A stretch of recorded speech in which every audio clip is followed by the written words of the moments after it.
سریال توهین به شعور بشری قسمت 8585.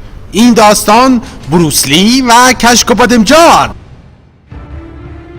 کفتت بره و همه کشک و بادمجون. خواهر دیگه لقمه نخورده.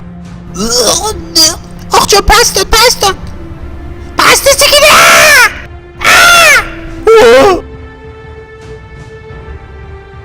همشو خورده به خدا، همشو.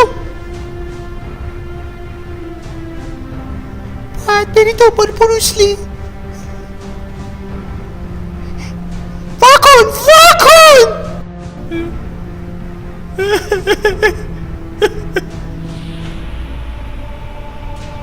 بیا عمو جان، بیا سرما نخوری این موقع شب.